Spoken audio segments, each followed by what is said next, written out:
இப்போ நம்ம 4th lesson பார்ப்போம். 4th லெசன் வந்து ஒரே ஒரு புது சொல், அதாவது கிட்ட. கிட்ட அது கிட்ட வச்சு வாசிக்க போறோம். எப்படின்னா பார்க்கலாம். ஃபர்ஸ்ட் உங்களுக்கு எக்ஸாம்பிளா காமிக்கிறேன். என்ன வரும்?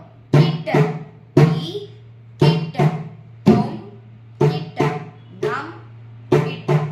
ஸோ இது வந்து ஃபர்ஸ்ட் ஸ்பீட். ஓகேவா? செகண்ட் ஸ்பீட் போலாமா? கிட்ட, தித்தி கிட்ட, தொம் தொம் கிட்ட, நம் நம் கிட்ட, தித்தி கிட்ட, தொம் தொம் கிட்ட, நம் கிட்ட, தித்தி கிட்ட, தொம் தொம் கிட்ட, நம் நம் கிட்ட.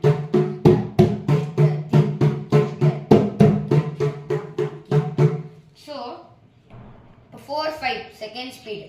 ஸோ இப்போ அதாவது 6வது பாடத்தில் கலங்க மாதிரி வச்சுருப்பாங்க. ஸோ ஃபார் எக்ஸாம்பிள் சொல்லி காமிக்கிறேன். தா கிட்ட, தத்த கிட்ட. அது வந்து ஒன்று. தீ கிட்ட, தித்தி கிட்ட. வாசிக்கலாமா? கிட்ட தான் இந்த 3 பாடத்துலையும். ஓகே, வாசிக்கலாமா? தா